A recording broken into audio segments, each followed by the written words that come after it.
ಇಲ್ಲಿ ರೇಣುಕಸ್ವಾಮಿಯ ಪ್ರಕರಣ ಸಂಬಂಧಪಟ್ಟಂತೆ ದರ್ಶನ್ ಅರೆಸ್ಟ್ ಪವನ್ ಅವರ ಪರವಾಗಿ ಇರ್ತಕ್ಕಂತ ಲಾಯರ್ ಬಂದ್ಬಿಟ್ಟು ಆ ಒಂದು ತನಿಖೆ ಸರಿಯಾದ ಮಟ್ಟದಲ್ಲಿ ಆಗಿಲ್ಲ. ಪೊಲೀಸ್ನವರ ಒಂದು ತನಿಖಾ ಭಾಗದಲ್ಲಿ ಮಹಜರ್ ಕ್ರಮ ಅನ್ನುವಂಥದ್ದು ಬಹಳ ಪ್ರಮುಖವಾದಂಥದ್ದು. ಬೇರೆ ಕಡೆ ಮಾಡಿರ್ತಕ್ಕಂಥ ಮಹಜರ್ನ ಇಲ್ಲಿ ಮಾಡಿದ್ದಾರೆ, ಇಲ್ಲಿ ಮಾಡಿರ್ತಕ್ಕಂಥದ್ದಕ್ಕೆ ಅವ್ರಿಗೆ ಈ ಸೆಕ್ಷನ್ ಕೆಳಗಡೆ ಅವ್ರಿಗೆ ಶಿಕ್ಷೆ ಆಗಬೇಕು ಅಂತ ಹೇಳ್ಬಿಟ್ಟು ಅಂತ ಒಂದು ಅಪ್ಲಿಕೇಶನ್ ಹಾಕ್ತಾರೆ.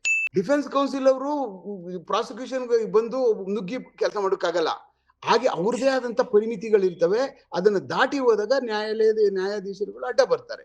ಬೀರು ಇತ್ತು, ನಾನು ಇವಾಗ ಹೋಗಿ ನೋಡ್ಕೊಂಡು ಬಂದೆ, ಆ ಜಾಗದಲ್ಲಿ ಇವಾಗ ಬೀರು ಇಲ್ಲ, ಇಲ್ಲಿ ಅಲ್ಮೇರಾ ಇಟ್ಟಿದ್ರು, ಇದೆಲ್ಲ ಪ್ರಶ್ನೆ. ಇವಾಗ ನಿಮಗ್ ಡೌಟ್ ಬಂತಾ, ನಿಮಗೆ ಏನು ಅದ್ರಲ್ಲಿ ಕಾಣಿಸ್ತಾ ಇದೆಯಾ, ಅದನ್ನ ನ್ಯಾಯಾಲಯದ ಗಮನಕ್ಕೆ ತಗೊಬರೋದಷ್ಟೇ ನಿಮ್ ಕೆಲಸ. ತನಿಖೆ ಮುಗಿದೋಗ್ಬಿಟ್ಟಿದೆ, ನೀವ್ ಹೋಗಿ ತನಿಖೆ ಮಾಡೋಕ್ ಆಗುದಿಲ್ಲ. ಇವಾಗ ನೋಡಿ, ಪೊಲೀಸರ ಕೆಲಸ, ಕಕ್ಷಿದಾರರ ಪರವಾಗಿ ಹೋರಾಡ್ತಕ್ಕಂಥದ್ದು ಅಡ್ವೊಕೇಟ್ದು ಕಕ್ಷಿದಾರರ ಅವ್ರದ್ದು ಡ್ಯೂಟಿ. ಸಾಮಾನ್ಯವಾಗಿ ಒಂದ್ಸಾರಿ ಟ್ರಯಲ್ ಫಿಕ್ಸ್ ಆದ್ಮೇಲೆ ನಮ್ಮವು ಕೆಲವಷ್ಟೆಲ್ಲ 2 ವರ್ಷ 3 ವರ್ಷ ಆಗಿದ್ದೇವೆ. ಎಸ್, ವಿಜಯ ಕರ್ನಾಟಕ ವೀಕ್ಷಕರಿಗೆ ಸ್ವಾಗತ. ನಾನು ಶಂಕರ್ ನಾಗೇತ್. ಇಲ್ಲಿ ರೇಣುಕಸ್ವಾಮಿಯ ಪ್ರಕರಣ ಸಂಬಂಧಪಟ್ಟಂತೆ ದರ್ಶನ್ ಅರೆಸ್ಟ್ ಎಲ್ಲ ವಿಚಾರಗಳು ಕೂತಿದೆ. ಸಾಕಷ್ಟು ನಾವು ಚರ್ಚೆನೂ ಕೂಡ ಮಾಡಿದೀವಿ. ಕಾನೂನಿನ ವಿಚಾರವಾಗಿರ್ಬೋದು, ಬಹುತೇಕವಾಗಿ ವಿಚಾರವನ್ನ ಚರ್ಚೆ ಮಾಡ್ತಾ ಇದ್ದೇವೆ. ಈಗ ಬಂದಿರತಕ್ಕಂತ ಬಿಗ್ ಅಪ್ಡೇಟ್ ಅಂತ ಹೇಳಿದ್ರೆ, ಪವನ್ ಅವರ ಪರವಾಗಿ ಇರ್ತಕ್ಕಂತ ಲಾಯರ್ ಬಂದ್ಬಿಟ್ಟು ಆ ಒಂದು ತನಿಖೆ ಸರಿಯಾದ ಮಟ್ಟದಲ್ಲಿ ಆಗಿಲ್ಲ, ಜೊತೆಗೆ ಅಲ್ಲಿ ಸಾಕ್ಷ್ಯಾಧಾರಗಳನ್ನು ಒದಗಿಸುವ ಸಂದರ್ಭದಲ್ಲಿ ಚಾರ್ಜ್ ಶೀಟ್ ನಲ್ಲಿ ಇರ್ತಕ್ಕಂಥ ಫೋಟೋವನ್ನ ಸಂಗ್ರಹ ಮಾಡಿ, ಆ ಫೋಟೋ ಮತ್ತೆ ಆ ಸ್ಟೇಷನ್ ಇರ್ತಕ್ಕಂಥ ಫೋಟೋವನ್ನ ಒಂದು ತಾರತಮ್ಯ ಮಾಡ್ತಾರೆ. ಅಂದ್ರೆ ಬದಲಾದ ರೀತಿಯಲ್ಲಿ ಇದೆ. ಅದಂದ್ರೆ ಅಲ್ಲಿ ಇರ್ತಕ್ಕಂಥ ಒಂದು ಚಿತ್ರಣವೇ ಬೇರೆ, ಇಲ್ಲಿ ಚಿತ್ರಣವೇ ಬೇರೆ ಅಂತ ಹೇಳಿ ತೋರಿಸ್ತಿರ್ತಕ್ಕಂಥದ್ದು. ಜೊತೆಗೆ ಈಗ ಗಿರೀಶ್ ನಾಯಕ್ ಅಂತ ಇರಲ್ಲ, ಅವ್ರನ್ನ ಕಾನೂನು ವ್ಯಾಪ್ತಿಗೆ ತರಬೇಕು, ಅವ್ರ ಮೇಲೆ FIR ಆಗ್ಬೇಕು ಅಂತ ಹೇಳಿ ಒಂದಿಷ್ಟು ಮಾತುಕತೆಗಳು ಕೂಡ ಬರ್ತದೆ. ಜೊತೆಗೆ ಆ ಪ್ರಕ್ರಿಯೆ ಕೂಡ ನಡೀತಾ ಇದೆ. ಇದು ಒಂದು ರೀತಿಯಾಗಿ ಆರೋಪಿಗಳ ಮೇಲೆ ಯಾವ ರೀತಿಯಾದಂತಹ ಎಫೆಕ್ಟ್ ಗಳಾಗುತ್ತೆ, ಪರಿಣಾಮಗಳು ಬೀರುತ್ತೆ ಅನ್ನೋದ್ರ ಬಗ್ಗೆ ಮಾತನಾಡ್ತಾ ನಮ್ಮೊಂದಿಗೆ ನಿವೃತ್ತ ಮಾಜಿ ಪೊಲೀಸ್ ಅಧಿಕಾರಿ ಆಗಿರ್ತಕ್ಕಂಥ SK ಉಮೇಶ್ ಸರ್ ನಮ್ಮ ಜೊತೆ ಇದ್ದಾರೆ. ಸರ್ ನಮಸ್ತೆ. ಸ್ವಾಗತ. ನೋಡ್ತಾ ಇದೀವಿ, ನಾವು ಹಲವಾರು ಬಾರಿ ಚರ್ಚೆಯನ್ನು ಮಾಡಿದೀವಿ ಈ ಕೇಸ್ ಬಗ್ಗೆ. ಈ ಕೇಸ್ ಅಂತ್ಯ ಕಾಣ್ತಾ ಇಲ್ಲ, ಒಂದು ಕಡೆ ಇನ್ನು ಟ್ರಯಲ್ ಕೂಡ ನಡೀತಾ ಇದೆ. ಜೊತೆಗೆ ನಿನ್ನೆ ಆದಂತಹ ಬೆಳವಣಿಗೆ, ಆ ಸ್ಟೇಷನ್ ನಲ್ಲಿ ಇರ್ತಕ್ಕಂಥ ಟೈಲ್ಸ್ ಮತ್ತೆ ಆ ಫೋಟೋದಲ್ಲಿ ಚಾರ್ಜ್ ಶೀಟ್ ಅಲ್ಲಿ ಇರ್ತಕ್ಕಂಥ ಆ ಟೈಲ್ಸಿನ ವಿಚಾರವಾಗಿ ಒಂದು ಕಡೆ ನಿಂತ್ಕೊಂಡು ಇದು ಪಾರದರ್ಶಕತೆ ಇಲ್ಲ ತನಿಖೆಯಲ್ಲಿ ಅಂತ ಹೇಳಿ ಆರೋಪನ ಮಾಡಿದ್ದಾರೆ. ಏನ್ ಹೇಳ್ತೀರಾ ಸರ್ ಇದ್ರ ಬಗ್ಗೆ? ಯಾರೋ ಒಂದು ಆರೋಪ ಕೇಳಿ ಬಂದಿರೋ ಬಗ್ಗೆ. ಶಂಕರ್ ನೋಡಿ, ಪೊಲೀಸ್ನವರ ಒಂದು ತನಿಖಾ ಭಾಗದಲ್ಲಿ ಮಹಜರ್ ಕ್ರಮ ಅನ್ನುವಂಥದ್ದು ಬಹಳ ಪ್ರಮುಖವಾದಂತದ್ದು. ಪಂಚರನ್ನ ಇಟ್ಕೊಂಡು ಪಂಚರ್ಗಳನ್ನ ಬರ್ಮಾಡ್ಕೊಂಡು, ಪಂಚರ್ ಅಂದ್ರೆ ಯಾರು ಅಂದ್ರೆ ಸಾರ್ವಜನಿಕರು. ಅದರಲ್ಲಿ ಸಾರ್ವಜನಿಕರ ಆಗಿರ್ಬೋದು, ಇಲ್ಲ ಅಂತ ಅಂದ್ರೆ ಯಾರಾದ್ರೂ ಸರ್ಕಾರಿ ಸ್ವಾಮ್ಯದಲ್ಲಿ ಕೆಲಸ ಮಾಡ್ತಾ ಇರ್ತಕ್ಕಂಥವ್ರನ್ನ ನಾವುಗಳು ಈ ಪೂರ್ಣ ಪ್ರಮಾಣದ ಕೇಸ್ ಏನಿದೆ ಅದರ ವಿಚಾರವೆಲ್ಲ ತಿಳಿಸಿ ನಾವು ಈ ಒಂದು ಪ್ರಕ್ರಿಯೆ ನಡೆಸ್ತಾ ಇದೀವಿ. ನಾವು ಈ ಆರೋಪಿತರುಗಳು ಇಂಥ ಕೇಸಲ್ಲಿ ನಾವು ದಸ್ತಗಿರಿ ಮಾಡಿದೀವಿ, ಅವರ ವಶದಲ್ಲಿ ಕೆಲವಷ್ಟು ಸಾಮಾನುಗಳಿದಾವೆ, ಅವುಗಳನ್ನ ನಾವು ನಿಮ್ ಮುಂದೆ ಜಪ್ತಿ ಮಾಡ್ತೀವಿ, ಅದನ್ನ ನಾವು ವಶಪಡಿಸ್ಕೊಡ್ತೀವಿ, ನೀವು ನಮಗ್ ಸಹಕಾರ ಮಾಡಬೇಕು, ಸಹಕರಿಸ್ತೀರಾ ಅಂತ ನಾವು ಕೇಳ್ತೀವಿ. ಅದು ಆ ಪೂರ್ಣ ಪ್ರಮಾಣ ಎಲ್ಲಾ ವಿಚಾರವನ್ನ ಅವ್ರಿಗೆ ತಿಳಿಸಿರ್ತೀವಿ, ಆ ಕೇಸ್ ಬಗ್ಗೆ ಏನದು ಅಂದ್ಬಿಟ್ಟು ಅಂತ. ಅವಾಗ ಅವ್ರು ಒಪ್ತಾರೆ. ಒಪ್ಪಾದ್ಮೇಲೆ ಅವ್ರಿಗೆ ಒಂದು ನೋಟಿಸ್ನು ಸಹ ಸರ್ವ್ ಮಾಡ್ತೀವಿ ನಾವು. ನೀವು ಇದು ಒಪ್ಪಿಗೆ ಇದೆಯಲ್ಲ, ಒಪ್ಪಾದ್ಮೇಲೆ ಈ ಪ್ರೊಸೀಜರ್ ಪ್ರಕಾರ ನಿಮ್ಗೆ ನೋಟಿಸ್ ಕೊಡ್ತಾ ಇದೀವಿ, ಇದನ್ನು ಒಪ್ಪಿ ನಮ್ಗೆ ಮಹಜರ್ ಕ್ರಮದಲ್ಲಿ ನೀವು ಭಾಗವಹಿಸ್ತಾ ಇದ್ದೀರಿ, ಇದು ಸಂಬಂಧಪಟ್ಟಂತ ದಿನ ಯಾವತ್ತಾದ್ರೂ ನ್ಯಾಯಾಲಯದಲ್ಲಿ ಕರೆದಾಗ ತಾವು ಬಂದು ಅದಿರಾಗಿ ಸಾಕ್ಷಿ ನುಡಿಬೇಕು ಅನ್ಬಿಟ್ಟು ಅಂತ. ಅದಕ್ಕೆ ಅವ್ರು ಒಪ್ಕೊಂಡು ಸೈನ್ ಹಾಕಿ ನಮಗ್ ಕೊಡ್ತಾರೆ. ಅದಾದ್ಮೇಲೆ ನೆಕ್ಸ್ಟ್ ಪ್ರಕ್ರಿಯೆ ಹೀನಸ್ ಕೇಸ್ ಅಂತ ಏನ್ ಕರಿತೀವಲ್ಲ, ಗುರುತರ ಪ್ರಕರಣಗಳು. ಅಂತ ಗುರುತರ ಪ್ರಕರಣಗಳಲ್ಲಿ ಏನಾಗ್ತು, ಈಗ ಇತ್ತೀಚಿನ ಸುಪ್ರೀಂ ಕೋರ್ಟ್ಗಳು ಮತ್ತೆ ಹೊಸ BNS ಕಾಯ್ದೆಗಳು ಮತ್ತೆ ಬೇರೆ ಬೇರೆ ಕಾಯ್ದೆಗಳ ಸ್ವರೂಪಗಳು, ಕೆಲವಷ್ಟು ಸೆಕ್ಷನ್ಗಳು ಬದಲಾವಣೆ ಆದಂತ ಕಾಲದಲ್ಲಿ ಏನಾಯ್ತು, ಮೊದಲು ಡಿಜಿಟಲ್ ಎವಿಡೆನ್ಸಸ್ಗಳನ್ನ ಕನ್ಸಿಡರೇಷನ್ ಮಾಡ್ತಕ್ಕಂಥದ್ದು ಬಹಳ ಕಮ್ಮಿ ಇತ್ತು. ಮತ್ತೆ ಸೈಬರ್ ಇದನ್ನು ಸಹ ಎವಿಡೆನ್ಸಸ್ಗಳನ್ನ ಕನ್ಸಿಡರ್ ಮಾಡಿದ್ರೆ ಮಾಡ್ತಾ ಇದ್ರು, ಬಿಟ್ರೆ ಬಿಡ್ತಾ ಇದ್ರು. ಯಾಕಂದ್ರೆ ಕಾನೂನಲ್ಲಿ ನೇರವಾದಂತ ಅವಕಾಶ ಇರ್ಲಿಲ್ಲ. ಆ ಕಾರಣಕ್ಕೆ ಏನಾಗ್ತಾ ಇತ್ತು, ಅವಾಗ ಅದ್ರ ಮೇಲೆ ಜಾಸ್ತಿ ನಾವು ಬೆಳಕಿನ ಚೆಲ್ಲಕ್ ಆಗ್ತಾ ಇರ್ಲಿಲ್ಲ. ಈಗ ಆಗಲ್ಲ.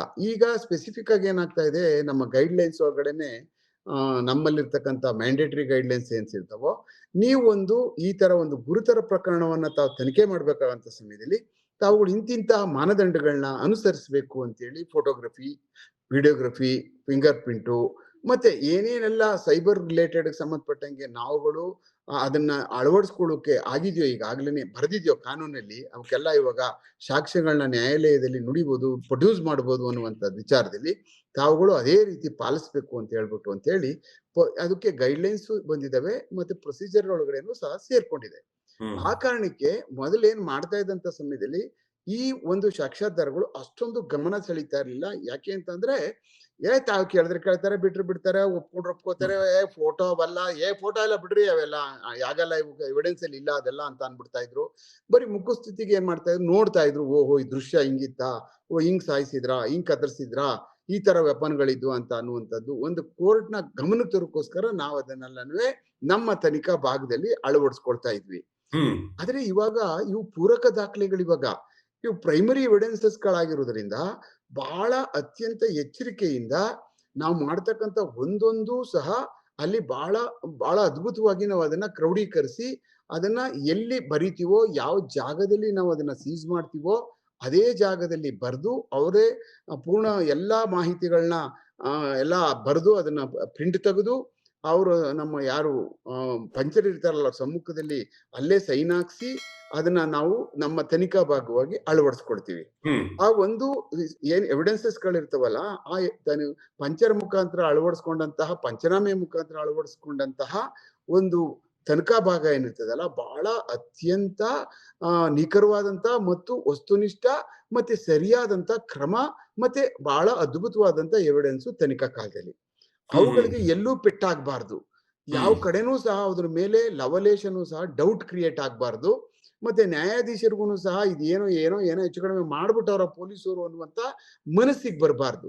ಆ ಎಸ್ ಕಾರಣಕ್ಕೋಸ್ಕರನೇ ನಾವು ಆ ಜಾಗವನ್ನ ಬಹಳ ಚೆನ್ನಾಗಿ ಇಷ್ಟು ಎಲ್ಲಾದ್ರೂ ಅಕಸ್ಮಾತ್ ನಾವೇನೋ ಒಳಗಡೆ ಹೋದಾಗ ಏನಾದ್ರು ಸೀಸ್ ಮಾಡುವಂತ ಸಮಯದಲ್ಲಿ ಈ ಕೋಣೆ ಇಷ್ಟ ಅಗಲ ಇದೆ, ಈ ಕೋಣೆ ಹೌದು ಇಷ್ಟ ಅಗಲ ಇದೆ, ಹೌದು ಇದರ ಪೂರ್ವ ಭಾಗದಲ್ಲಿ ಕಿಟಕಿ ಇದೆ, ಪಶ್ಚಿಮ ಭಾಗದಲ್ಲಿ ಬಾಗಿಲಿದೆ, ಇದ್ರ ಈಗ ಲೈಟ್ ಯಾವ ಕಡೆಯಿಂದ ಬರುತ್ತೆ, ಅದಕ್ಕೆ ಸಫಿಶಿಯಂಟ್ ಲೈಟ್ ಇರೋದ್ ಮೇಲ್ಗಡೆ ಲೈಟ್ ಇದೆಯಾ, ಎಲ್ಲವನ್ನ ಚಿತ್ರೀಕರಣ ನೋಡ್ತಾ ಇದ್ದಂಗ್ಲೇನೆ ಅವ್ರ ಕಣ್ಣಿಗೆ ಗೊತ್ತಾಗ್ಬಿಡ್ಬೇಕು, ಆ ಜಾಗದ ಚಿತ್ರೀಕರಣ ಅವ್ರ ಮುಂದೆ ಬಂದ್ಬಿಡ್ಬೇಕು. ಹೌದು ಆ ತರ ಒಂದು ಮಾಜರ್ನ ರಿಫ್ಲೆಕ್ಟ್ ಮಾಡ್ತೀವಿ ನಾವು. ಎಸ್ ಅದು ಒಂದು ಕಲೆ. ಅದನ್ನ ಬರೆಯುವಂತದ್ದು ಇದೆಯಲ್ಲ, ಅದು ಅಂತ ಅದ್ಭುತವಾದಂತ ಕಲೆ. ಎಲ್ರು ಬರೀತಾರೆ ಅನ್ನುವಂಥದ್ದು ರೊಟೀನ್ ನೋಡಿ ನೀವು 1900 ಅಂತ ನೀವು ಯಾವ ಮಾಜರ್ ತಗೊಂಡ್ರು ಇರ್ತಕ್ಕಂಥ ಪೊಲೀಸ್ ಮಾಜರಲ್ಲಿ 1900 ಅಂತ ಲಗ್ನ ಪತ್ರಿಕೆ ಶುರುವಾಯ್ತದಲ್ಲ, ಅದೇ ತರನೇ ರೊಟೀನ್ ಬರೀತಾರೆ. ಹ ಹ ಹ ಅಂತ ಅವಶ್ಯಕತೆ 1000 ಗಿನ್ಸಾವ್ರ ಅವೆಲ್ಲ ಅವಶ್ಯಕತೆ ಏನಿಲ್ಲ.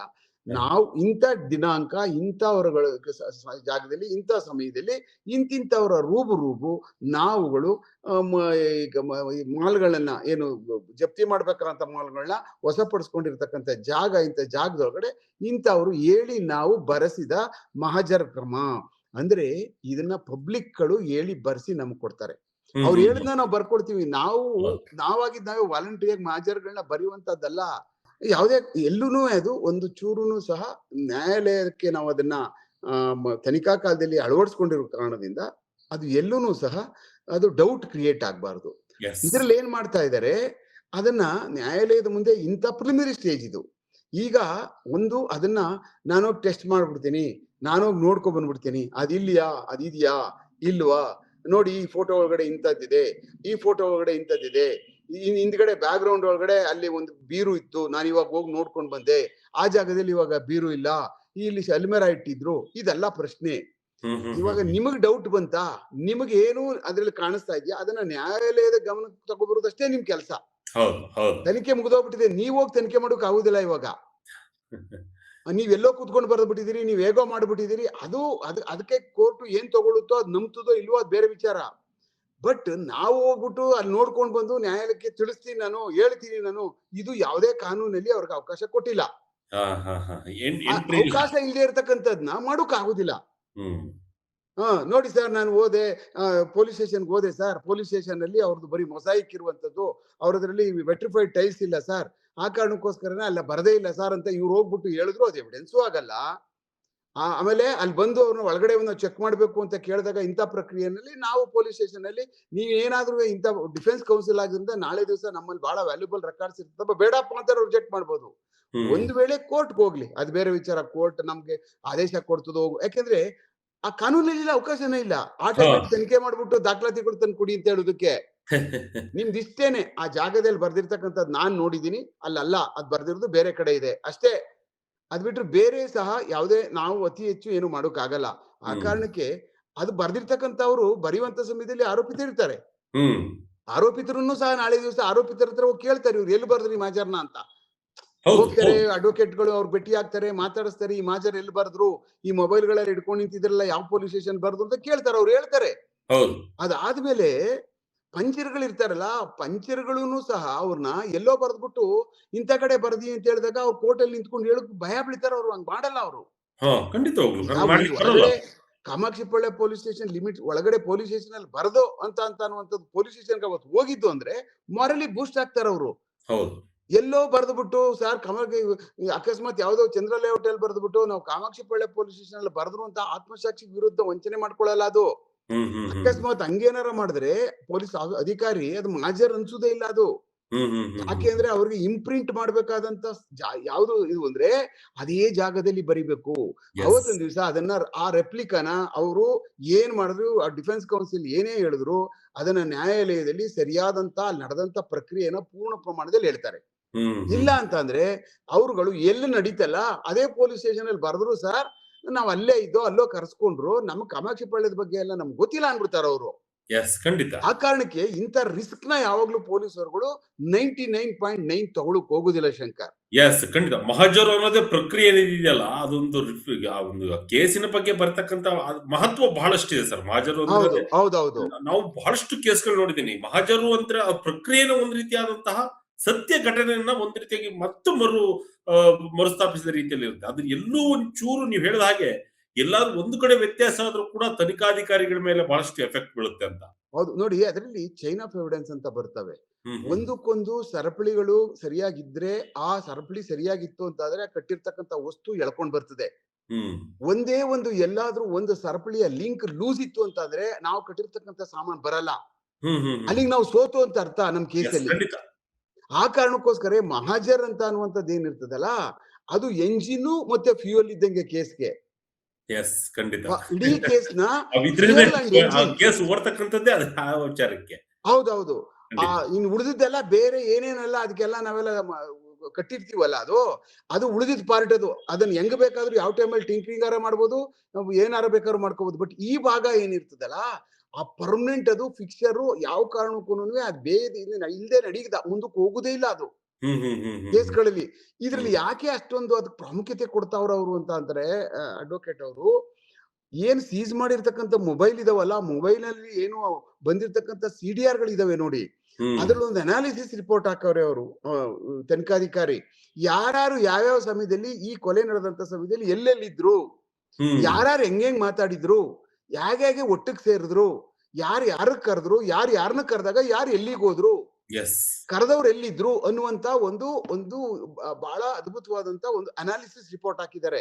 ಹ್ಮ್ ಆ ಒಂದು ಅದೇನಾಗ್ತದೆ ಅಂದ್ರೆ 120B ಮತ್ತೆ ಕಾನ್ಸ್ಪಿರಸಿ ಮತ್ತೆ ಒಟ್ಟಿಗೆ ಜಾಯಿನ್ ಆಗಿದ್ದಾರೆ ಈ ಒಂದು ಕೃತ್ಯ ನಡೆಸೋದಕ್ಕೆ ಅನ್ನುವಂಥದ್ದು ಪ್ರೂವ್ ಮಾಡುವಂತ ಮಹಾಜರ್ ಇದು. ಹ್ಮ್ ಹ್ಮ್ ಹ್ಮ್ ಹ್ಮ್ ಹ್ಮ್ ಅದಕ್ಕೋಸ್ಕರ ಅದಕ್ಕೆ ಡೆಂಟ್ ಮಾಡ್ಬಿಟ್ರೆ ಅದನ್ನೇ ನ್ಯಾಯಾಲಯದ ಮುಂದೆ ಅದಕ್ಕೆ ಬಟ್ಟೆ ಬಿಚ್ಚಿಬಿಟ್ರೆ ಅದು ಪೂರ್ತಿ ಅವಾಗ ಏನಾಗ್ಬಿಡುತ್ತೆ, ಎಲ್ಲಾ ಮುಂದಿನ ಪ್ರಕ್ರಿಯೆಗಳೇನ್ ನಡೀತಾವಲ್ಲ ಎಲ್ಲಾ ಒಂಥರ ಗಾಳಿಪಟ ಆದಂಗ ಆಗ್ಬಿಡ್ತವೆ ಕೇಸು. ಎಸ್ ಖಂಡಿತ. ಆ ಕಾರಣಕ್ಕೆ ಇಲ್ಲೇನೆ ಅದನ್ನ ರ್ಯಾಪ್ ಮಾಡ್ಬಿಡೋದಕ್ಕೆ ಪ್ರಯತ್ನ ಪಡ್ತಕ್ಕಂಥದ್ದು ಎಲ್ಲಾ ಕೇಸಲ್ಲೂ ಮಾಡ್ತಾರೆ, not only this case Shankar. Yes yes sir, ಇಲ್ಲಿ ಈಗ ಆಗಿರ್ತಕ್ಕಂಥ ಬೆಳವಣಿಗೆ ವಿಚಾರಕ್ಕೆ ಸಂಬಂಧಪಟ್ಟಂತೆ ತನಿಖಾಧಿಕಾರಿ ಮೇಲೆ ಏನಾದ್ರೂ ಆರೋಪಿನ ಮಾಡ್ಲಿಕ್ಕೆ ಬರುತ್ತಾ, ಅಥವಾ ಸೆಕ್ಷನ್ ಗಳನ್ನ ಅಳವಡಿಸ್ಲಿಕ್ಕೆ ಬರುತ್ತಾ, ಅದ್ರ ಅವರು ವಿಚಾರಣೆಗೆ ಒಳಪಡ್ಲಿಕ್ಕೆ ಬರುತ್ತಾ ಅಂತ ಈ ಒಂದು ಘಟನೆಯಿಂದ? ಇಲ್ಲ ನೋಡಿ, ಈ ಪೂರ್ಣ ಪ್ರಮಾಣದ ಎಲ್ಲಾ ಕೇಸಿನ ತನಿಖೆ ಆದ್ಮೇಲೆ ಚಾರ್ಜ್ ಶೀಟ್ ಹಾಕಿದ್ದಾರೆ. ಯಾವಾಗ ಮಾಡ್ಬೋದು ಅಂತಂದ್ರೆ ಒಂದಿದೆ, ಇದು ಈ ಕೇಸು ಇಲ್ಲಿ ನಡೀತಾ ಇದೆ, ಈ ಕೇಸ್ ಚಾರ್ಜ್ ಶೀಟ್ ಹಾಕ್ಬಿಟ್ಟಿದ್ದಾರೆ, ಪೂರ್ಣ ಪ್ರಮಾಣದಲ್ಲಿ ಇವಾಗ ತನಿಖೆ ನಡ್ಕೊಂಡು ಹೋಗ್ತಾ ಇದೆ. ಇದರ ಮುಖ್ಯ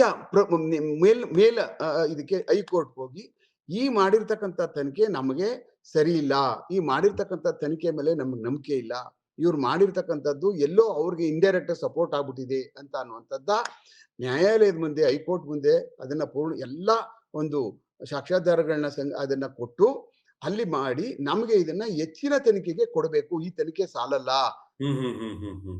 ಇದು ಹೆಚ್ಚಿಗೆ ತನಿಖೆ ಮಾಡಿಸ್ಬೇಕು, ಈ ತನಿಖೆ ಸರಿ ಇಲ್ಲ ಅಂತ ಕೊಟ್ಟಾಗ ಆ ತನಿಖೆ ಕೊಟ್ಟಂತ ಸಮಯದಲ್ಲಿ ಅವರುಗಳು ಈಗ ಸಿಬಿಐನವರು ಸಿಒಡಿ ಅವರು ತಗೊಳ್ತಾರೆ ತನಿಖೆನ ಅಂತ ಹೇಳಿ. ಸಿಒಡಿ ಬೇಕಾದ್ರೆ ಅವರೇ ತಗೊಂಡ್ಬಿಡ್ಬೋದು, ನಮ್ಮ ಡಿಜಿ ಅವರೇ ಕೊಟ್ಬಿಡ್ಬೋದು. ಆದ್ರೆ ಹೈಕೋರ್ಟು ಅದನ್ನ ಸಿಬಿಐ ಕೊಡ್ಬೇಕಾಗ್ತದೆ ಅನ್ನಿ. ಅವಾಗ ಸಿಬಿಐ ಕೊಟ್ಟಾಗ ಏನ್ ಮಾಡ್ತಾರೆ, ಈ ಹಾಕಿರ್ತಕ್ಕಂತ ಒಂದು ಕೇಸಲ್ಲಿ ಮತ್ತೆ ಇನ್ನೊಂದು ಫ್ರೆಶ್ FIR ಫೈಲ್ ಮಾಡ್ತಾರೆ. ಓ, ಮತ್ತೊಂದು ಮಗದೊಂದು. ಓಕೆ. ಹೌದು, ಮತ್ತೆ ಒಂದು ಫ್ರೆಶ್ FIR ಕೋರ್ಟ್ ಕೊಡ್ತಾರೆ. ಇವರು ಇವ್ರು ಏನೇನ್ ಕಾಣ್ತಾರೋ ಮತ್ತೆ ಈಗ ಇರ್ತಕ್ಕಂಥ FIR ಏನೇನಿದೆಯಲ್ಲ ಅದ್ರ ಕಂಟೆಂಟ್ ಹಾಕಿ ಒಂದು ಫ್ರೆಶ್ FIR ಮತ್ತೆ ಒಂದು ರಿಪೋರ್ಟ್ ಆಗ್ತದೆ, ಒಂದು SCR ಅಂತ ಅಲ್ಲಿ. ಆಮೇಲೆ ಒಂದೊಂದೇ ಇನ್ವೆಸ್ಟಿಗೇಷನ್ ಮಾಡಿರ್ತಕ್ಕಂಥದ್ದು ಮಾಡ್ಕೊಂಡು ಹೋಗ್ತಾ ಸಮಯದಲ್ಲಿ ಮಹಾಜರ್ ಕ್ರಮಕ್ಕೆ ಬರ್ತಾರೆ. ಮಹಾಜರ್ ಕ್ರಮಕ್ಕೆ ಬಂದಾಗ ಮಹಾಜರ್ ಒಳಗಡೆ ಅವ್ರುಗಳು ವಿಟ್ನೆಸಸ್ಗಳನ್ನ ಎಕ್ಸಾಮಿನ್ ಮಾಡ್ತಾರೆ, ಕರೆಸ್ತಾರೆ.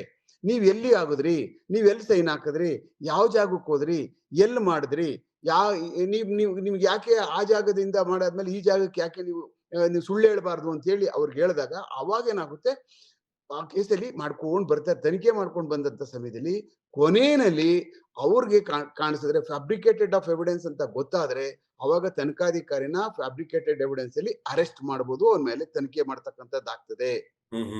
ಯಾವ ಸೆಕ್ಷನ್ ಗಳನ್ನ ಹಾಕ್ಬೋದು ಅಂತ ಅವ್ರ ಮೇಲೆ? ಅಲ್ಲ, ಫ್ಯಾಬ್ರಿಕೇಟಿಂಗ್ ಎವಿಡೆನ್ಸ್. ಈಗ ಅವ್ರ ಮೇಲೆ ಬೇರೆ ಇನ್ನೇನು ಆಗುದಿಲ್ಲ. ನೀವು ಎವಿಡೆನ್ಸ್ ನ ಸಾಕ್ಷ್ಯಾಧಾರಗಳನ್ನ ನೀವು ಫ್ಯಾಬ್ರಿಕೇಟ್ ಮಾಡಿದಿರಿ. ಈಗ ನಾವೇನ್ ಫ್ಯಾಬ್ರಿಕೇಶನ್ ಆಫ್ ಎವಿಡೆನ್ಸಸ್ಗೆ ನಾವು IPC ಸೆಕ್ಷನ್ ಏನ್ ಆಗ್ತಿದ್ವು, ಈಗ BNSL ಆಗ್ತಾರೆ ಅಷ್ಟೇ. BNSL ಆಗ್ತಾರೆ, ಬೇರೆ ಇನ್ನೇನಿಲ್ಲ. ಫ್ಯಾಬ್ರಿಕೇಟಿಂಗ್ ಇದು ಇಲ್ಲದೆ ಇರುವಂತದ್ದು ತಂದು ನೀವು ಜೋಡಿಸಿದಿರಿ ಯಾವ್ದೋ ಒಂದು ಇಂಟ್ರೆಸ್ಟ್ಗೆ ಅಂತ ಹೇಳ್ಬಿಟ್ಟು ಅಂತ ಆ ಕ್ರಮದ ಕೆಳಗಡೆ ಅವ್ರನ್ನ ಅಕ್ಯೂಡ್ಗಳನ್ನ ಆರೋಪಿಯನ್ನಾಗಿ ಮಾಡ್ತಕ್ಕಂಥದ್ದು ಮಾಡ್ತಾರೆ. ಯಾರು? CBI ನವರು. ಈ ಕೇಸ್ ಒಳಗಡೆ ಇವ್ರೇನು ಈಗಾಗಲೇ ಫೈಟ್ ಮಾಡ್ತಾ ಇದಾರೆ ನೋಡಿ, ಇಲ್ಲ ಇದನ್ನ ಫೋರ್ಜರಿ ಮಾಡ್ಬಿಟ್ಟಿದ್ದಾರೆ, ಅವ್ರ ಮೇಲೆ ಕಾನೂನು ಕ್ರಮ ಜರುಗಿಸಿ ಹಾಗೆ ಅಂತ.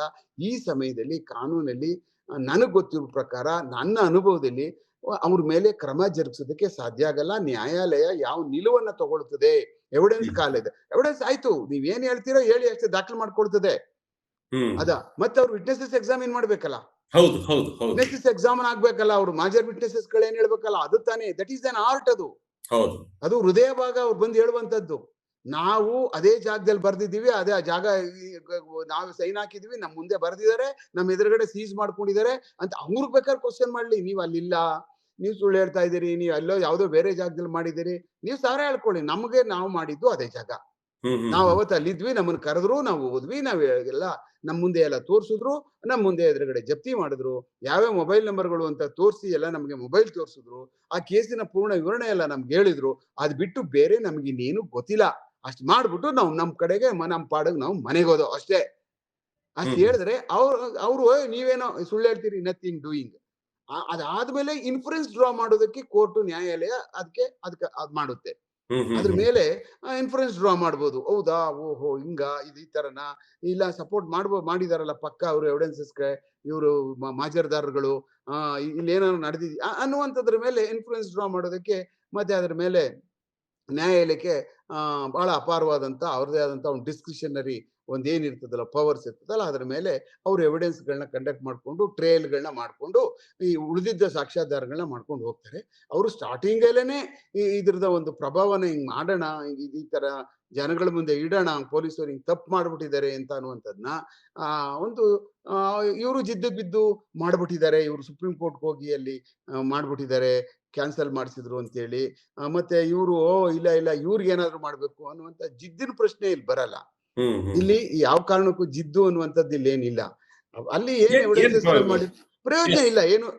ಆಮೇಲೆ ನಮ್ ದೇಶದಲ್ಲಿ ನೋಡಿ, ತನಿಖಾಧಿಕಾರಿಗಳೇನಾಗ್ತದೆ ಅಂತ ಅಂದ್ರೆ, ನಾನು ಒಬ್ಬ ತನಿಖಾಧಿಕಾರಿ ಆಗಿದ್ದವನೇ.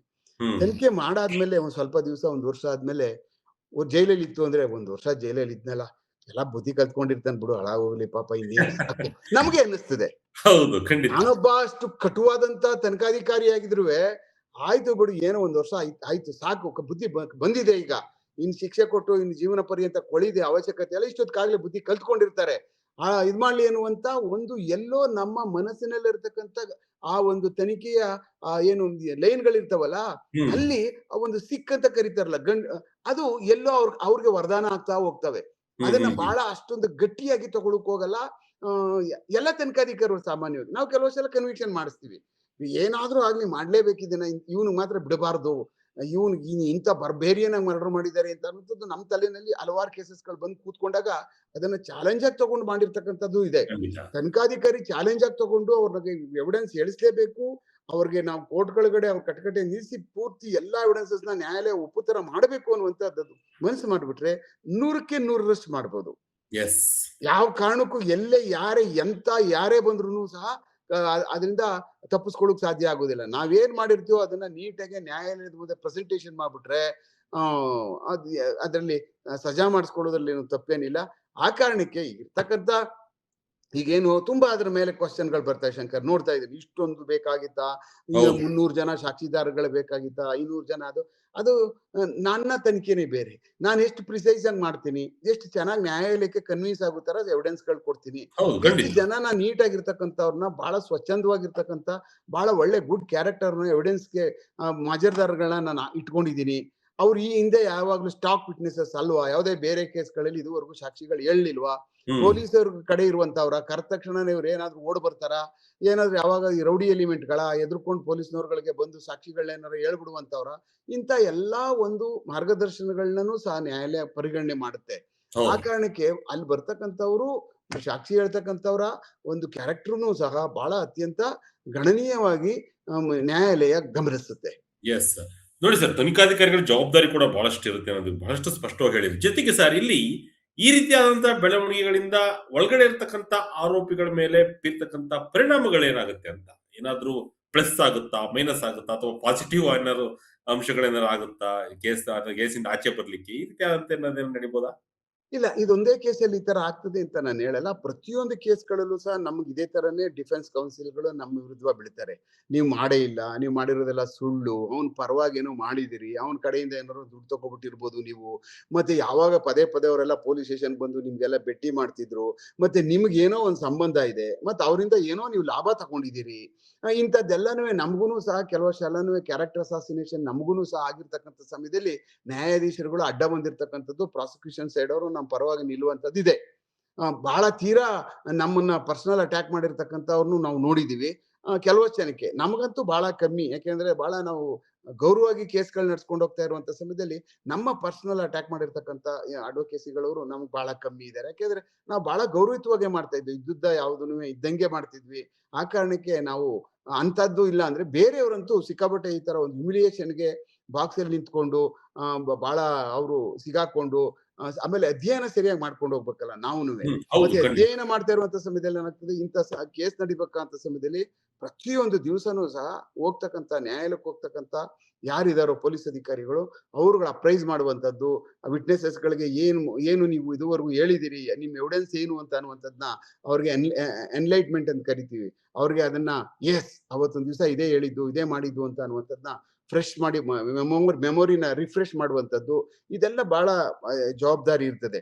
ಆ ಕಾರಣಕ್ಕೆ ಒಳಗಡೆ ಇರು ಅಯ್ಯೋ ನಾವು ಗೆದ್ಬಿಟ್ಟೋ, ಇಲ್ಲ ನಾವು ಸೋತೋಗ್ಬಿಟ್ಟೋ, ಈ ಕೇಸ್ ಹಿಂಗ್ ಆಗೋಯ್ತು ಅಂತ ಅನ್ನುವಂಥದ್ದು ಇಲ್ಲ. ಇನ್ನು ಬಹಳ ತುಂಬಾ ಮುಂದೆ ಹೋಗ್ಬೇಕು. ಇನ್ನೂ ತುಂಬಾ ಕೇಸಸ್ ಇನ್ನುವೆ ಟ್ರಯಲ್ ಸೀಸರ್‌ಗಳಿದಾವೆ. ಜಾಸ್ತಿ. ಬಹಳ ಸೀಸರ್‌ಗಳಿದಾವೆ. ಆ ಕಾರಣಕ್ಕೋಸ್ಕರ ಆ ಸೀಸರ್‌ಗಳನ್ನ ಹೆಂಗ್ ಸಪೋರ್ಟ್ ಮಾಡ್ತಾರೆ ಮಾಜರ್ದಾರಗಳು ಅನ್ನೋದಷ್ಟೇ. ಇದರಲ್ಲಿ ಮಾಜರ್ದಾರಗಳು ಸಪೋರ್ಟ್ ಮಾಡ್ಲಿಲ್ಲ ಅಂದ್ರೆ ನಾವು ಯಾವುದೇ ತರವಾದಂತ ಬರ್ದಿದ್ರುವೆ 100ಕ್ಕೆ 100ರಷ್ಟು ಸಜಾ ಮಾಡ್ಸೋಕ್ ಸಾಧ್ಯ ಆಗಲ್ಲ. ಕನ್ವಿಕ್ಷನ್ ಆಗಲ್ಲ. ಹಾ, ಓಕೆ. ಬರ್ತಕ್ಕಂಥ ಮಾಜರ್ದಾರರುಗಳು 100ಕ್ಕೆ 100ರಷ್ಟು ಹೇಳ್ಬೇಕು. ಅವ್ರೇನಾದ್ರು 99 ಹೇಳ್ಬಿಟ್ಟು ಒಂದು ಅವ್ರಿಗೆ ಸಪೋರ್ಟ್ ಮಾಡ್ಬಿಟ್ರು ಸಹ ನ್ಯಾಯಾಲಯ ಒಪ್ಪಲ್ಲ. ಓಕೆ. ಕ್ಲಿಯರ್ ಆಗಿ 100% ಇರ್ಬೇಕು. ಕ್ಲಿಯರ್ ಕಟ್ ಆಗಿ ಅವರು ಎಸ್. ಇರ್ಬೇಕು. ಅದಕ್ಕೆ ಅವ್ರನ್ನ ಅಡ್ಡ ಬೀಳಿಸೋದಕ್ಕೆ ಅವ್ರನ್ನ ಬಾಕ್ಸ್ ಒಳಗಡೆ ಅಷ್ಟೊಂದು ಅವ್ರಿಗೆ ನ್ಯಾಯಾಲಯಗಳಲ್ಲಿ ಅಷ್ಟೊಂದು ಡಿಫೆನ್ಸ್ ಕೌನ್ಸಿಲ್ ಅವ್ರು, ಯಾಕಂದ್ರೆ ಅವ್ರ ಧರ್ಮ ಡಿಫೆನ್ಸ್ ಕೌನ್ಸಿಲರ್ ಅವ್ರದ್ದು.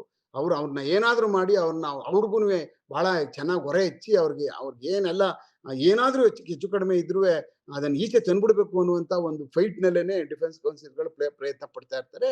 ಅದು ಅಡ್ವೊಕೇಸಿ ಎಥಿಕ್ಸ್, ಅದು ಅಡ್ವೊಕೇಟ್ ಎಥಿಕ್ಸ್. ಅದು ಮಾಡ್ಲೇಬೇಕಾಗ್ತದೆ ಅವರ ಕಕ್ಷಿದಾರರ ಪರವಾಗಿ.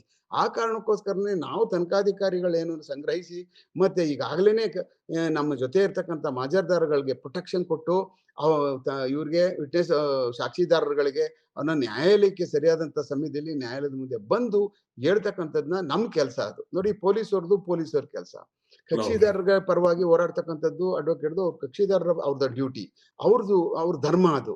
ಹಾಗೆ ಇದನ್ನ ಮಾಡಿ ಅನುಭವಿಸಿರ್ತಕ್ಕಂಥವ್ರು ಏನಪ್ಪಾ ಇದು ನಾವು ಮಾಡ್ಬಿಟ್ಟಿದೀವೋ, ಮಾಡ್ಲಿಲ್ವೋ, ಮಾಡಿದೀವಲ್ಲ ಈಚೆ ಬಂದ್ಬಿಡ್ತೀವ, ಮಾಡಬಾರ್ದಾಗಿತ್ತಲ್ಲ ಅಂತ ಅನ್ನುವಂತ ಒಂದು ವರ್ಗ ಅವ್ರು ಜೈಲಲ್ಲಿ ಇರ್ತಾರೆ. ಆ ಕಾರಣಕ್ಕೋಸ್ಕರ ಇವ್ರು ಮೂರ್ ಮಧ್ಯೆನೂ ಸಹ ಬಾಲ್ ಓಡಾಡ್ತಾ ಇರ್ತದೆ.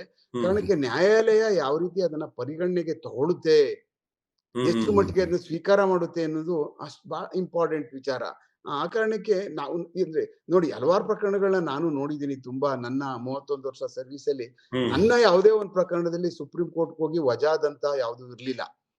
ಬೇಲ್ಗೋಸ್ಕರ ಬೇಲ್ ಬಹಳ ಕಮ್ಮಿ ಆದವ್ರಿಗೆ ಕೇಸ್ಗಳು. ಹೌದು. ಸುಪ್ರೀಂ ಕೋರ್ಟ್ ಹೋಗಿ ಬೇಲ್ ವಜಾ ಮಾಡಿಸಿರ್ತಕ್ಕಂಥದ್ದು ಪ್ರಕರಣ ನನ್ನ ಇದ್ರಲ್ಲಿ ಯಾವ್ದು ಬರ್ಲಿಲ್ಲ. ಬಹಳ ಅತ್ಯಂತ ದೊಡ್ಡ ದೊಡ್ಡ ಪ್ರಕರಣಗಳನ್ನ ನಾವೆಲ್ಲಾನು ತನಿಖೆ ಮಾಡಿ ಹಾಕಿದೀವಿ. ಯಾಕೆ ಇದೊಂದೇ ಪ್ರಕರಣದಲ್ಲಿ ಆಗಿರ್ತಕ್ಕಂಥ ಬೇಲ್ಗೆ ಸುಪ್ರೀಂ ಕೋರ್ಟ್ ಯಾಕೆ ಹೋದ್ರು, ಏನೋ ಪರ್ಸನಲ್ ಗ್ರಿಡ್ಜ್ ಇದೆ ಯಾರಿಗೋನ ಇವ್ರ ಮೇಲೆ ಅಂತ ಅನ್ನುವಂಥದ್ದು ಸಾಮಾನ್ಯವಾಗಿ ಜನಸಾಮಾನ್ಯರಲ್ಲಿ ಕಾಡುವಂತ ಪ್ರಶ್ನೆ ಅದು. ಆ ಕಾರಣಕ್ಕೋಸ್ಕರ ಇಂಥದ್ದೆಲ್ಲ ನಡೀತಾ ಇರುವಂತ ಸಮಯದಲ್ಲಿ ಪೊಲೀಸರುಗಳು ಮಾಡಿರ್ತಕ್ಕಂಥ ತನಿಖೆನ ಅವ್ರು ಪ್ರೊಟೆಕ್ಟ್ ಮಾಡ್ಕೊಳ್ತಕ್ಕಂಥದ್ದು ಅತ್ಯಂತ ಎಚ್ಚರಿಕೆಯಿಂದ ಮಾಡ್ಕೋಬೇಕು. ಇಲ್ಲ ಅಂತ ಅಂದ್ರೆ ನಾಳೆ ದಿವಸ ಅವ್ರ ಮೇಲುವೆ ಬಹಳ ಏನಾದ್ರೂ ಸಣ್ಣ ಸಣ್ಣ ಸಣ್ಣ ತಪ್ಪುಗಳು ಹಿಂಗೆ ಆಗ್ತಾ ನೋಡ್ತಾ ಹೋದ್ರೆ ನಮ್ಮ ಮೇಲೂ ಸಹ ಜನ ಏನ್ ಮಾಡ್ತಾರೆ ಅಂದ್ರೆ ಏನ್ ಮಾಡಿದಾರೆ ಅವ್ರಿಗೆ ತಲೆಲೇನ್ ಸಾಮಾನ್ಯ ಇಲ್ಲ ಕಣ ಅವ್ರಿಗೆ, ಒಂದ್ ಸರಿಯಾಗಿ ಬರ್ದಿಲ್ಲ ನೋಡ್ರಿ, ಹಿಂಗೆಲ್ಲಾ ದಿವ್ಸ ಬೆಳಿಗ್ಗೆ ಎದ್ದಂದ್ರೆ ಇದೇ ರಾಮಾಯಣ ಆಗೋಗ್ಬಿಟ್ಟದೆ, ಏನ್ರಿ ಇವ್ರ ಕಥೆ ಇದು, ಏನ್ ಬುದ್ಧಿವಂತರೇ ಇಲ್ವಾ ಪೊಲೀಸಲ್ಲಿ, ಹಾಗೆ ಹೀಗೆ ಅಂತ ಅನ್ನುವಂತ ಮಾನದಂಡಗಳು ಪ್ರಶ್ನೆಗಳು ನಮ್ಮ ಪೊಲೀಸ್ ಮೇಲೆ ಬಂದ್ಬಿಡ್ತವೆ. ಅದು ಆಗಬಾರ್ದು ಶಂಕರ್. ಎಸ್, ಖಂಡಿತ. ಸರಿ, ಅದ್ 91C ಏನ್ ಹಾಕಿದ್ರು ಅಂತ ಹೇಳಿ ಯಾವ ಏನ್ ಹೇಳುತ್ತೆ ಆ ಒಂದು ಸೆಕ್ಷನ್ ಅಂತ ನೋಡಿ. ಅವರು ಫ್ಯಾಬ್ರಿಕೇಟಿಂಗ್ ಮಾಡಿರ್ತಾರೆ ಇದನ್ನ ಎವಿಡೆನ್ಸ್ಗಳನ್ನ ಅಲ್ಲಿ ಬರೆದಿರುವಂತದ್ದು ಕುಕ್ಡ್ ಅಪ್ ಮಾಡ್ಬಿಟ್ಟು ಬೇರೆ ಕಡೆ ಮಾಡಿರ್ತಕ್ಕಂಥ ಮಾಜರ್ನ ಇಲ್ಲಿ ಮಾಡಿದ್ದಾರೆ, ಇಲ್ಲಿ ಮಾಡಿರ್ತಕ್ಕಂಥದ್ದಕ್ಕೆ ಅವ್ರಿಗೆ ಈ ಸೆಕ್ಷನ್ ಕೆಳಗಡೆ ಅವ್ರಿಗೆ ಶಿಕ್ಷೆ ಆಗ್ಬೇಕು ಅಂತ ಹೇಳ್ಬಿಟ್ಟು ಅಂತ ಒಂದು ಅಪ್ಲಿಕೇಶನ್ ಹಾಕ್ತಾರೆ. I think this is not ಅಂದ್ರೆ ಈ ಸ್ಟೇಜ್ ಅಲ್ಲ ಅದು. ಈ ಎವಿಡೆನ್ಸ್ ಆಗ್ತಾ ಇರ್ತಕ್ಕಂಥ ಸಮಯದಲ್ಲಿ ಈ ಸಾಕ್ಷಿಗಳ ವಿಚಾರಣಾ ಕಾಲದೊಳಗಡೆನೆ ಇದು ಮಾಡೋದಕ್ಕೆ ಪ್ರಾವಿಷನ್ ಇಲ್ಲ. ಈಗ ನ್ಯಾಯಾಲಯದಲ್ಲಿ ಪ್ರಾವಿಷನ್ ಇರ್ಬೇಕಲ್ಲ, ಆಯ್ತಪ್ಪ ಕೊಡಿಲಿ ನಿಂದು ಕೊಡು ನಾನು ಪರಿಗಣನೆ ಮಾಡ್ತೀನಿ ಅಂತ ಅನ್ನೋದಕ್ಕೆ ನ್ಯಾಯಾಲಯಕ್ಕೆ ಬೇಕಲ್ಲ. ನ್ಯಾಯಾಲಯ ಹೆಂಗೆ ಅದು ಕಂಡಕ್ಟ್ ಮಾಡ್ತದೆ, ಒಂದು ಫ್ರೇಮ್ ಆಫ್ ಲಾ ಒಳಗಡೆ ಕೆಲಸ ಮಾಡುತ್ತೆ. ಪೊಲೀಸರು ಒಂದು ಫ್ರೇಮ್ ಆಫ್ ಒಳಗಡೆ ಕೆಲಸ ಮಾಡ್ತಾರೆ. ಆಮೇಲೆ ಈ ಡಿಫೆನ್ಸ್ ಕೌನ್ಸಿಲ್ ಒಂದು ಫ್ರೇಮ್ ಆಫ್ ಲಾ ಒಳಗಡೆ ಕೆಲಸ ಮಾಡ್ತಾರೆ. ನಾನು defence counsel frame of law ಒಳಗೆ ಹೋಗಿ ನುಗ್ಗಕ್ಕಾಗಲ್ಲ. ಡಿಫೆನ್ಸ್ ಕೌನ್ಸಿಲ್ ಅವರು ಪ್ರಾಸಿಕ್ಯೂಷನ್ ಬಂದು ನುಗ್ಗಿ ಕೆಲಸ ಮಾಡೋಕ್ಕಾಗಲ್ಲ. ಹಾಗೆ ಅವ್ರದೇ ಆದಂತ ಪರಿಮಿತಿಗಳಿರ್ತವೆ. ಅದನ್ನ ದಾಟಿ ಹೋದಾಗ ನ್ಯಾಯಾಧೀಶರುಗಳು ಅಡ್ಡ ಬರ್ತಾರೆ. ಯಾವ ಕಾರಣ ಪ್ರಾಸಿಕ್ಯೂಷನ್ ಅವ್ರಿಗೂ ಎಂಟರ್ಟೈನ್ ಮಾಡೋದಿಲ್ಲ ನ್ಯಾಯಾಲಯಗಳು, ನಾವು ನೋಡ್ತೀವಲ್ವಾ. ಆ ಕಾರಣಕ್ಕೋಸ್ಕರನೇ ಇದು ಹೀಗೆ ಮುಂದೆ ಎವಿಡೆನ್ಸಸ್ ಗಳು ನಡೀತವೆ. ಅದರಿಂದ ಇದೇನು ಮಹಾನ್ ದೊಡ್ಡ ಅಪರಾಧ ಆಗೋಗ್ಬಿಟ್ಟಿದೆ, ಇದೆಲ್ಲೋ ಮಾಡ್ಬಿಟ್ಟಿದ್ದಾರೆ ಅನ್ನುವಂಥದ್ದು. ಮಹಾಜರು ಪ್ರಕ್ರಿಯೆಗೂ ಅಲ್ಲಿ ನಡೀತಕ್ಕಂಥದಕ್ಕೂ ಒಂದು ಸಾಮ್ಯತೆ ಇರಬೇಕು, 100% ಕ್ಲಿಯರ್ ಇರಬೇಕು. ಇಲ್ಲವಾದಲ್ಲಿ ಒಂದಿಷ್ಟು ಪ್ಲಸ್ಗಳು ಆರೋಪಿಗಳಿಗಾಗುತ್ತೆ ಅಂತ ಹೇಳಿ. ಎಸ್ ಸರ್, ಕೊನೆಯದಾಗಿ ಈ ಕೇಸಿನ ಪ್ರಕರಣಗಳಿಗೆ ನಡೀತಿರೋ ಇನ್ನೂ ಒಂದು ಎಷ್ಟು ದಿನಗಳ ಕಾಲ ನಡೀಬಹುದು ಅಂತ ಸರ್ ಈ ಒಂದು ವಿಚಾರ ಸಂಬಂಧಪಟ್ಟ? ಯಾಕೆಂತ ಹೇಳಿದ್ರೆ ಈ ಕೇಸ್ನಲ್ಲಿ ಪ್ರಮುಖವಾಗಿರ್ತಕ್ಕಂಥದ್ದು ದರ್ಶನ್ ವಿಚಾರ. ಹಾಗಾಗಿ ನಿಮ್ಮ ಪ್ರಕಾರವಾಗಿ ಇನ್ನು ಎಷ್ಟು ದಿನಗಳ ಕಾಲ ಈ ಒಂದು ಪ್ರಕ್ರಿಯೆ ನಡೀಬಹುದು ಅಂತ ಒಂದು ಅಂದಾಜು ಪ್ರಕಾರ ಹೇಳೋದಾದ್ರೆ? ನನ್ ಲೆಕ್ಕ ಇನ್ನು ಈ ಟ್ರಯಲ್ ಮತ್ತೆ ಇದೆಲ್ಲ ಆಗ್ಬೇಕಾದ್ರೆ ಕಂಪ್ಲೀಟ್ ಆಗ್ಬೇಕು ಅಂದ್ರೆ ಸಾಮಾನ್ಯವಾಗಿ ಒಂದ್ಸಾರಿ ಟ್ರಯಲ್ ಫಿಕ್ಸ್ ಆದ್ಮೇಲೆ ನಮ್ಮವು ಕೆಲವಷ್ಟೆಲ್ಲ 2 ವರ್ಷ 3 ವರ್ಷ ಆಗಿದ್ದಾವೆ. 2 ವರ್ಷ ಆಗಿರ್ತಕ್ಕಂಥವು ಆಗಿದ್ದಾವೆ. ಟ್ರಯಲ್ ಫಿಕ್ಸ್ ಆದ್ಮೇಲೆ 3 ವರ್ಷ ಆಗಿರ್ತಕ್ಕಂಥವು ಆಗಿದ್ದಾವೆ. ಯಾಕಂದ್ರೆ ಕೆಲವಷ್ಟು ವಿಟ್ನೆಸಸ್ ಗಳು ತಪ್ಪಿಸ್ಕೊಂಡು ಹೊರಟೋಗ್ಬಿಟ್ಟಿರ್ತಕ್ಕಂಥ ಹುಡುಕುದಕ್ಕೆ 1 ವರ್ಷ ಆಗಿದೆ. ಬಹಳ ಕೀ ವಿಟ್ನೆಸಸ್ ಗಳವರು ಅವ್ರು ಬೇಕೇ ನ್ಯಾಯಾಲಯಕ್ಕೆ. ಯಾಕೆಂದ್ರೆ ಚೈನ್ ಆಫ್ ಎವಿಡೆನ್ಸ್ ಅಂತ ಕರಿತೀವಲ್ಲ ನಾವು, ಅವನಿಲ್ಲ ಅಂದ್ರೆ ಎಸ್ಟಾಬ್ಲಿಷ್ ಮಾಡೋಕ್ ಆಗುದಿಲ್ಲ. ಅವ್ನು ಕಟ್ಟಾಗ್ಬಿಟ್ರೆ ಕೇಸೇ ಇರಲ್ಲ ಅದು. ಮನುಷ್ಯನಿಗೆ ಒಂದ್ ಕೈ ಇಲ್ಲ ಅಂದಾಗ ಅವಾಗ ಮನುಷ್ಯ ಪೂರ್ಣ ಪ್ರಮಾಣದ ಮನುಷ್ಯ ಅನ್ಸ್ಕೊಳ್ಳಲ್ಲ ಆಗ. ಆ ಕಾರಣಕ್ಕೋಸ್ಕರನೇ ಅವ್ರನ್ನ ಹುಡುಕಕ್ಕೆ ಅವ್ರನ್ನ ವಾರೆಂಟ್ ಆದ್ಮೇಲೆ ಅವ್ರಿಗೆ ಸಮನ್ಸ್ ಕೊಡ್ತಾರೆ, ಮತ್ ವಾರೆಂಟ್ ಕೊಡ್ತಾರೆ, ಪ್ರೊಕ್ಲಮೇಷನ್ ಮಾಡ್ತಾರೆ. ಅವ್ನು ಎಲ್ಲಿದ್ರಾದ್ರೂ ಎತ್ತಾಕೊಂಡ್ ಬಂದು ಡಂಗೂರ ಸಾರಿ ಎತ್ತಾಕೊಂಡ್ ಬನ್ನಿ ಅಂತ ಹೇಳ್ಬಿಟ್ಟು ಅಂತ ಹೇಳಿ ಪ್ರೊಸೀಜರ್ ಆಸ್ಪೆಕ್ಟ್ ಮಾಡ್ತಾರೆ. ಈ ತರದ್ದೆಲ್ಲಾ ನಡೆಯುತ್ತೆ. ಆಮೇಲೆ ಈ ತರ ಕೇಸಸ್ ಗಳಲ್ಲಿ ಮುಂದಕ್ಕೆ ಹಾಕೊಂಡು ಹೋಗ್ಬೇಕು. ಏನಾದ್ರು ಕನ್ವಿಕ್ಷನ್ ಆಗ್ಬಿಡ್ತೇವೆ ಅಂತ ಅಂದ್ರೆ ಇದನ್ನ ಮುಂದೆ ಹಾಕೊಂಡು ಹೋಗುವಂತ ಇದನ್ನು ಸಹ ಹಲವಾರು ಪ್ರಕ್ರಿಯೆಗಳು ನಡೀತವೆ ನ್ಯಾಯಾಲಯದಲ್ಲಿ. ಇದು ಮುಂದೆ ಹೋಗ್ಲಿ ಯಾಕೋ ಇವಾಗ ಯಾರೋ ಕನ್ವಿಕ್ಷನ್ ಕೊಟ್ಬಿಡ್ತಾರೆ, ಆ ತರ ಇದಾರೆ, ಇನ್ನೊಬ್ರು ಯಾರ ಬರ್ಲಿ ಮುಂದೆ ಬರ್ಲಿ ಇದಕ್ಕೆ ಅಂದ್ರೆ ಬಿಟ್ಟು ಟ್ರಾನ್ಸ್ಫರ್ ಗಳಾಗ್ತಾ ಇರ್ತದೆ ನೋಡಿ. ಒಬ್ಬರೇ ನ್ಯಾಯಾಧೀಶರುಗಳು ಒಂದೊಂದು ಕೇಸ್ಗಳನ್ನ ಮುಗಿಸೋದು ಅಪರೂಪ. ಹಲವಾರು ಜಡ್ಜಸ್ ಗಳು ಸಹ ಕೇಸಸ್ ಗಳು ನಡೆಸ್ತಾ ಇರುವಂತ ಸಮಯದಲ್ಲಿ ಟ್ರಾನ್ಸ್ಫರ್ ಗಳಾಗಿ ಬೇರೆ ಬೇರೆ ಕಡೆ ಹೋಗ್ತಾ ಇರ್ತಾರೆ. ಅವಾಗ ಅವರ ತಲೆನಲ್ಲಿ ಬರುವಂತ ಕೇಸು ಅವ್ರು ಈಗಾಗಲೇ ಏನೇನ್ ನೋಡಿದಾರೋ ಹಿಂದೆ ಇದ್ದಿರ್ತಕ್ಕಂಥ ನ್ಯಾಯಾಧೀಶರುಗಳು ಯಾವ ಮಟ್ಟಕ್ಕೆ ಅದನ್ನೆಲ್ಲಾನು ಇದ್ ಮಾಡ್ಕೊಂಡಿದ್ರು, ಈಗ ಬಂದಿರ್ತಕ್ಕಂಥವ್ರು ಎಷ್ಟು ಮಟ್ಟಕ್ಕೆ ಅದನ್ನ ನೋಡ್ತಾರೆ ಅನ್ನೋದು ಬಹಳ ಇಂಪಾರ್ಟೆಂಟ್ ಫ್ಯಾಕ್ಟರ್ ಗಳಿದ್ರಲ್ಲ. ಆ ಕಾರಣಕ್ಕೆ ಇದಕ್ಕೆ ಟೈಮು ಯಾಕೆ ಸುಪ್ರೀಂ ಕೋರ್ಟ್ ಸ್ವಲ್ಪ ಇದರಲ್ಲಿ ಇಂಟರ್ವ್ಯೂನ್ ಆಗಿರೋದ್ರೆ ಬೇಗ ಮಾಡಿ ಅನ್ಬಿಟ್ಟು ಅಂತ ಇದನ್ನ ಡೇ ಟು ಡೇ ಇದರಲ್ಲಿ ಇಲ್ಲ ಆ ಬೇಸಿಸ್ ಮೇಲೆ ಏನಾದ್ರೂ ಒಂದು ವರ್ಷದೊಳಗಡೆ ಮುಗಿಸುವಂತ ನನ್ನ ಲೆಕ್ಕದಲ್ಲಿ. ಯಾಕೆಂದ್ರೆ ಇವ್ರು ಹೋದಾಗ್ಲೂ ನ್ಯಾಯಾಲಯ ಸುಪ್ರೀಂ ಕೋರ್ಟ್ ಹೇಳಿದೆ ನೀವು ಬೇಗ ಇದನ್ನ ಟ್ರಯಲ್ ಕಂಡಕ್ಟ್ ಮಾಡಿ ಇದನ್ನ ವಿಚಾರಣೆ ಪ್ರಾರಂಭ ಮಾಡಿ ಅನ್ನೋ ಕಾರಣಕ್ಕೆ. ಅದರಿಂದ ಇದರಲ್ಲಿ ನ್ಯಾಯಾಲಯಗಳು ಬಹಳ ಅದನ್ನ ಇದನ್ನ ಮುಂಚೂಣಿಗೆ ತಗೊಂಡು ಮಾಡುವಂತ ವ್ಯವಸ್ಥೆ ಇದೆ ಅಂತ ಕಾಣಿಸ್ತದೆ. ಎಸ್ ಸರ್, ಸಾಕಷ್ಟು ಮಾಹಿತಿಯನ್ನು ತಿಳಿಸ್ಕೊಟ್ರಿ. ಮಹಾಜರು ಬಗ್ಗೆ, ಪೊಲೀಸ್ ತನಿಖೆ ಬಗ್ಗೆ, ಮತ್ತೆ ಈ ಕೇಸಿನ ವಿವರಣೆ ಬಗ್ಗೆ ಸಾಕಷ್ಟು ಮಾಹಿತಿಯನ್ನು ಹಂಚಿಕೊಂಡ್ರಿ ಸರ್ ವಿಜಯ ಕರ್ನಾಟಕದೊಂದಿಗೆ. Thank you sir. Thank you thank so you much very for much. Your time. Thank you. Thank you so much. Bye.